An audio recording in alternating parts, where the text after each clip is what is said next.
2023 is quite possibly one of the most critical years in League's history as the game swung through immense highs as well as some immense lows. So I thought it'd be fun to recap some of the major topics that dominated the community, including stories from both the casual and competitive scenes, by taking a look at some of the game's biggest wins and fails of the year in sort of a retrospective rewind video. And just for clarification, the timeline I'll be covering is from the end of last year's Worlds to the end of this year's Worlds, since Worlds is more or less a capstone of each season before we head into preseason. So naturally, let's rewind the clock back to November of last year, which introduced the changes of Preseason 2023, which brought with it a mixture of good and bad features. Firstly, and most controversially, we saw a large revamp to the ping wheel as well as other communication adjustments that challenged the system the game had held for around a decade. By doubling the amount of pings on the standard ping wheel, players were understandably having a hard time adjusting the long-standing language the previous pings held, not to mention the introduction of the now infamous bait ping. As part of these new communication systems, objective voting was also added, but in my experience it hasn't really played too crucial of a role in deciding team strategy as Riot kind of intended. And of course, it wouldn't be preseason without some jungle changes, and this year we saw the introduction of jungle Pokemon pets and a newly revamped Chemtech Drake that brought with it much stronger plants when its soul spread across the rift. But even if you weren't buying jungle items, new and returning items became rampant on the Rift, with especially one tank item standing out in particular.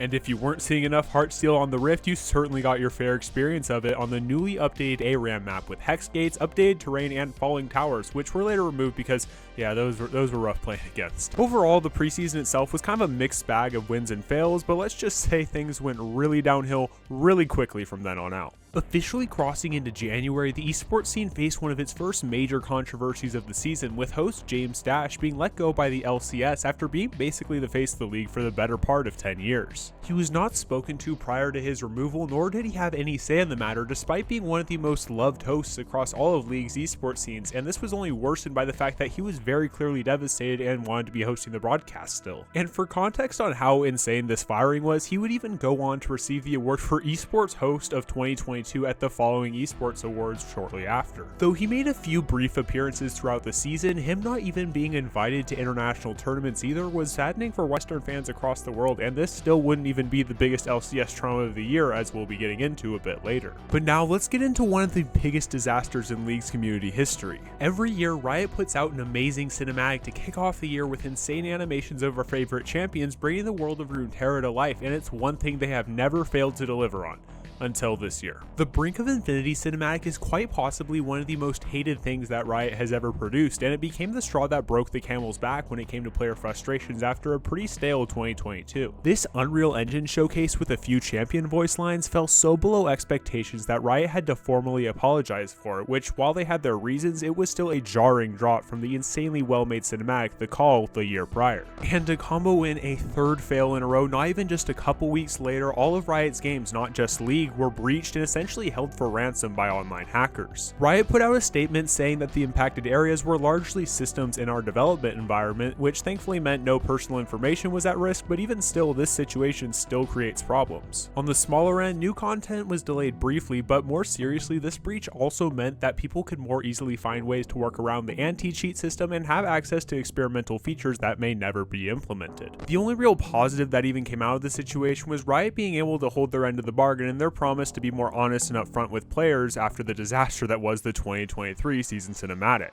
But thankfully, the community finally got a break in early February with the introduction of Aurelion Sol's long-awaited rework. Overall, this update was amazing, as it not only made his gameplay much more satisfying thematically, but it also further developed his lore as he began to break free of Targon's grasp. The only people that didn't really like this update were probably the two Aurelion soulmates, who in fairness essentially had their old champion killed and is redesigned as a battle mage, but this negative was heavily outweighed by the positives. The champion has been at a much higher average play rate now, and a lot more people are inclined to play him, since after all, being a Star Dragon who bends the cosmos to his will is incredibly sick. And following this amazing rework, we had the introduction of Emilio to the Rift, who added a happy fiery flare to the Enchanter class. Much to the delight of many, he was a pretty understandable champion in terms of his this kit, with his most notable features being able to extend the range of auto attacks as well as having the ability to AoE cleanse on a high cooldown ultimate. He was of course strong for a while, as one may expect, even having a few patches of popularity in pro play, but while balance of champions will forever be relative and ever changing, his identity of a champion was a lot less controversial than some of his recent predecessors. But unfortunately, just a couple weeks later, discussion around this smiling Fuego wielder was overshadowed by some pretty dark drama regarding well-known ADC content creator and streamer CookieL. This situation has quite literally a 90-page document to go through for all of its details, as well as some pretty disturbing topics, so I'll be sticking to the brief, cleaned up recap since most of you have probably heard of this controversy already. Essentially, pretty undeniable evidence was revealed that CookieL had been lying to sponsors, scamming viewers and employees, and both sending and saying some just really gross things that I'm not going to repeat here. Understandably, he became public enemy #1 in the content sphere for a good while, and his addressing of the situation did not help his case whatsoever. As fellow ADC content creator and well-loved Jin enthusiast I Keep It Taco put it, his 7-minute live streamed apology was just a lot of empty sorries, no talk about 99% of things that had happened, and absolutely no empathy. But as if this wasn't bad enough, CookieL had placed the chat in subscriber only mode, so you had to pay to type in his chat. Then the VOD also went in that subscriber only mode, and then his return would also be behind a paywall in his Patreon Discord. But whether he intended this or not, everybody, including myself, pretty much read this as trying to make a quick buck out of the situation, which is like, that's just absolutely insane. But fast forwarding a month into lighter topics, in early May, MSI 2023 kicked off with a brand new format and 13 teams looking to defy expectations in London on a new and very cool stage setup. With G2, Golden Guardians, and BLG making it out of the all-new play-in stage, the updated bracket stage brought us 14 best of 5s in a row, which was a huge step up from last year's tournament. Some notable storylines that developed throughout the tournament included BLG's unexpected dominance and very enthusiastic coach, Nautilus flex picks into mid, and the 1647 incident. The tournament concluded in an international first of it all LPL finals, in which JDG won 3-1 over the blazing hot BLG, in part due to their near flawless teamfighting capabilities. In terms of champions played this tournament, these were the most prominent pick bans for each individual role, and thankfully for us viewers, Yuumi was disabled because of her recent mini rework.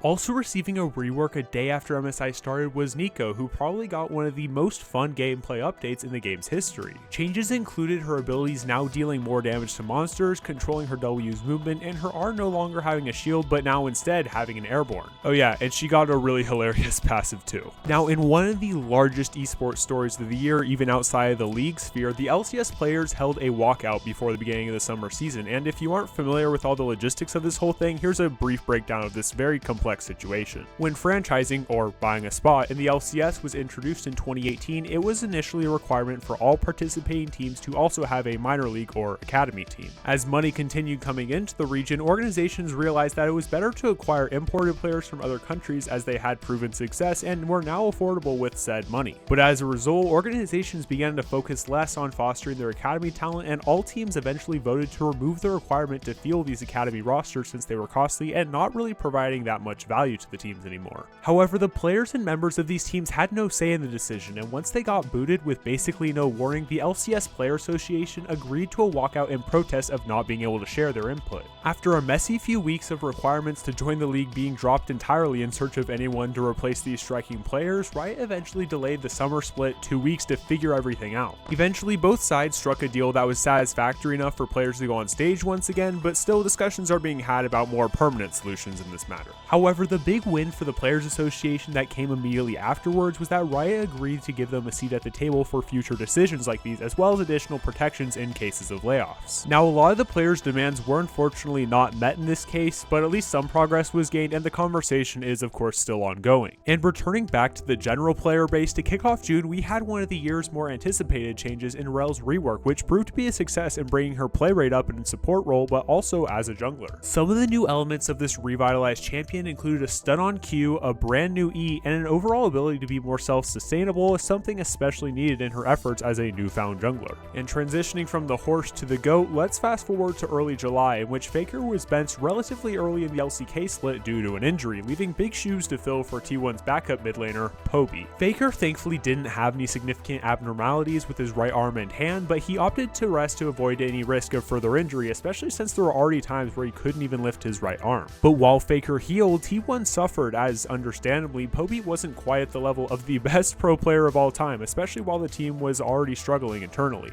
During his time on the roster, they went 1-7 in series with a scoreline of 4-14 across their games, which nearly caused this world-class team a chance at regional playoffs. And now returning to the more casual players such as myself, let's fast forward a couple weeks to League's big summer event, with the Soulfighter universe bringing a new champion, fresh new skins, and a brand new game mode for the first time in a long time. And about that game mode, let's start there, as for the first time in years, League brought a fresh face to the game mode rotation with the 2v2v2v2 arena, which certainly delivered. This mode was and still is very popular amongst the player base, with many asking for it to even remain a permanent feature once it's a more finished product due to its balance between chaos and coordination with friends. And while of course it wasn't quite as large of a project as Arena was, the mini fighting game against various Soulfighter characters was still a very welcome change from the repetitive visual novels that felt more like a grinding chore at times than an interactive experience. By having this minigame actually have some skill expression and room for strategies, players seemed to have a lot of fun with it, even if the words weren't necessarily that crazy, with the exception of the final banner, which is still my favorite banner they've ever added.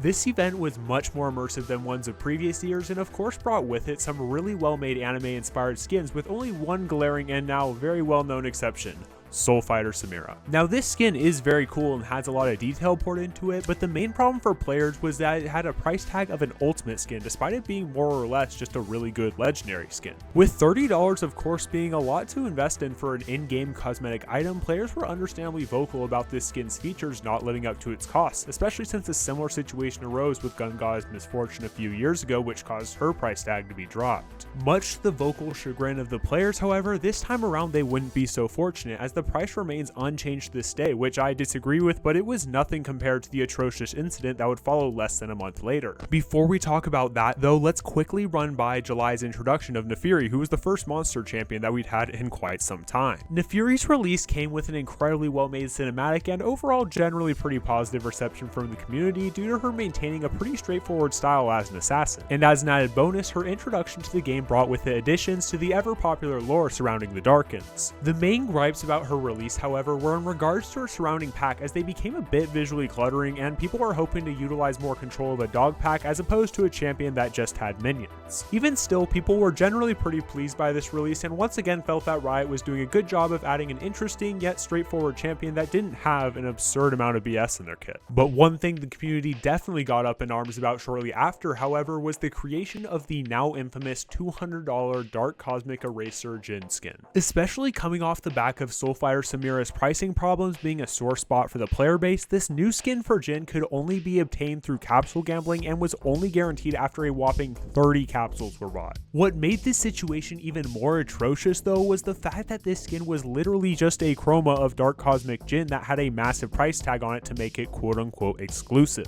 Being one of the biggest fails of the year in this clear money grabbing scam, not even a couple months later, it was mind blowing to see that we saw this exact same strategy done with a chroma for True Damage Echo. This whole experiment, whatever they want to call it, was a failure, and I think I can speak for most people in saying that it wasn't special, it was predatory and money hungry. And hungry was the name of the game for the final champion release I'll cover in this video, with Brier's introduction as the Restrained Hunger. While previous champions had been generally well received by the community overall, Brier wasn't exactly greeted by the same enthusiasm, and it's understandable why. Her playstyle is pretty much exclusively all offense all the time, which by nature will lead to an incredibly polarizing experience for those who play her, especially since she's also the only champion with an ability that forces you to hard CC yourself. Due to this unique and volatile playstyle, on release Brier launched with an abysmal 31% win rate, leading to buffs that would eventually make her a rampant killing machine that terrorized the Rift. Not to mention the immense anxiety of hearing her ultimate fly across the map when you're overextended in lane. And capping off the year, Worlds 2023 brought with it a new exciting format and its return to Korea for its first time in a while.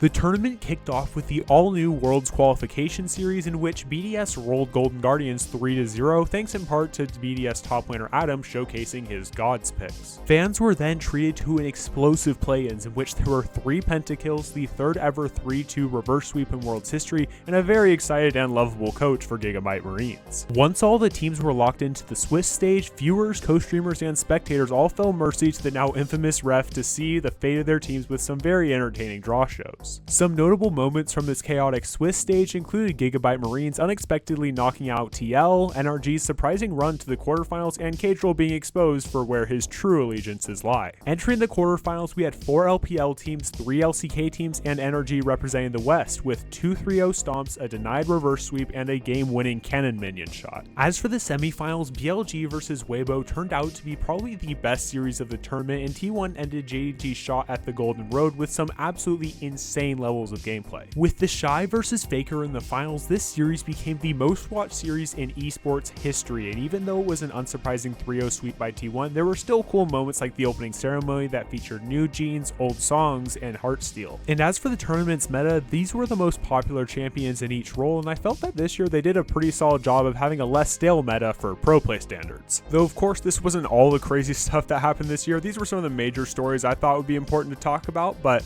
that being said, hope you guys have had a great 2023, and yeah, I'll catch you guys in the next video in 2024. Later.